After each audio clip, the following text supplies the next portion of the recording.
जय श्री महाकाल मित्रों।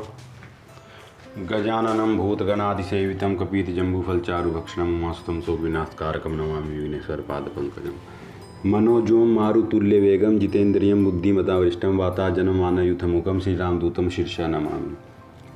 ओम कालिका देवी काल रूपिणी महाकालं नाड़ी 72 जाली मुंबईम हरर सर्वक्षाम कुरु कुरु स्वाहा। ओम ऐं ह्रीं क्लीं चामुंडाय विच्चे ओम गुलोम हूं क्लीं जूम सह ज्वाले ज्वाले ज्वल ज्वल प्रज्वल प्रज्वल ऐं ह्रीं क्लीं चामुंडाय विच्चे ज्वल हम सम लम छम फट स्वाहा।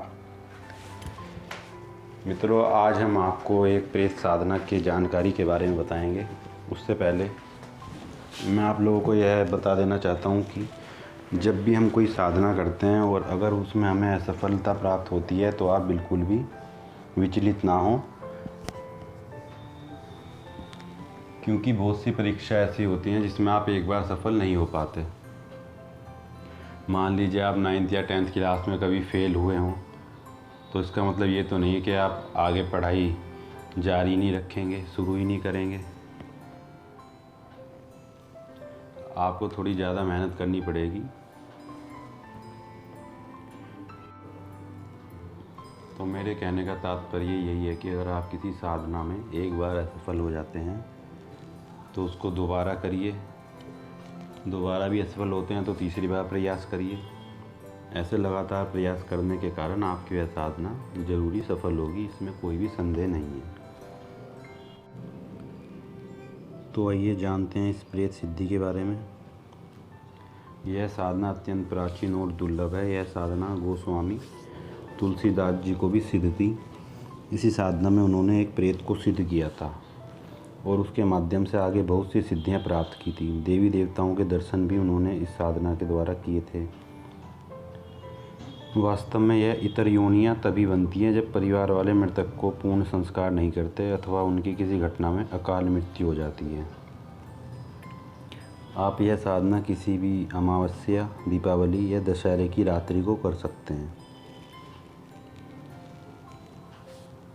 यह साधना आपकी 11 दिन की रहेगी और इसमें आपको 11 माला, 21 माला या फिर 51 माला, इतना आपको जाप करना होगा। इस साधना में साधक को सफ़ेद वस्त्र पहनने हैं जो कि बिना सिले हुए हों। कुशासन पर बैठकर ताम कलश में जल भरकर और एक प्लेट में आप थोड़े से उड़द ले लें, 100 ग्राम, 125 ग्राम, और आपको रोज़ 11 दिन तक मंत्र का जाप करना है। यह साधना शमशान भूमि में ही संपन्न होती है। दिशा आपकी उत्तर रहेगी। माथे पर सिंदूर का तिलक लगाना है। अपने गुरु मंत्र का, सुरक्षा मंत्र का और संकल्प आदि करके साधना का शुभारंभ करना है। साधना के बीच में अथवा साधना के अंतिम दिन आपको साक्षात खुली आंखों से अपने सामने प्रेत दिखाई देगा। अगर आपको और भी आत्माएं, भूत प्रेत जो भी शमशान में हैं वह दिखाई दे, तो आपको अपने बाएं हाथ में काले उड़द लेकर मंत्र से अभिमंत्रित करके अपने सामने जितनी भी आत्माएं आपको दिखाई दे रही हैं उन पर थोड़े थोड़े फेंकने हैं और यह क्रिया आपको 21 बार करनी है।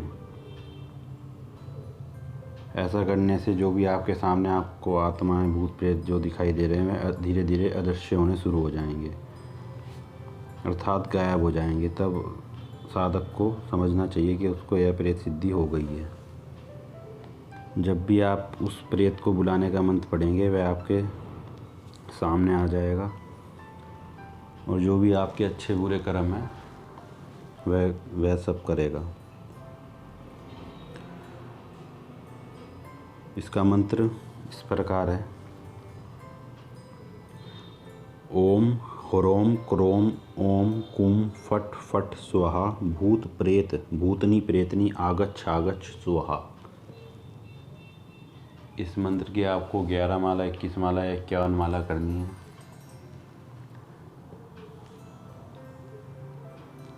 और जब आपके सामने प्रेत आ जाए तो आपको जो उड़द अभिमंत्रित करने हैं उसका मंत्र जो है वह इस प्रकार है। ओम ह्रोम क्रोम समावेशतः समावेशतः भूत प्रेत भूतनी प्रेतनी समागयः। इस मंत्र से आपको उड़द को अभिमंत्रित करके जब वह आपके सामने आ जाए तो उनके ऊपर आपको थोड़े उड़द डाल देने हैं। तो मित्रों, ये थी आपकी प्रेत साधना। अपनी गुरु की आज्ञा से गुरु के सानिध्य में ही करें। बिना गुरु मंत्र के यह साधना बिल्कुल भी ना करें, नहीं तो इससे होने वाली हानि के आप स्वयं जिम्मेदार होंगे। जय श्री महाकाल।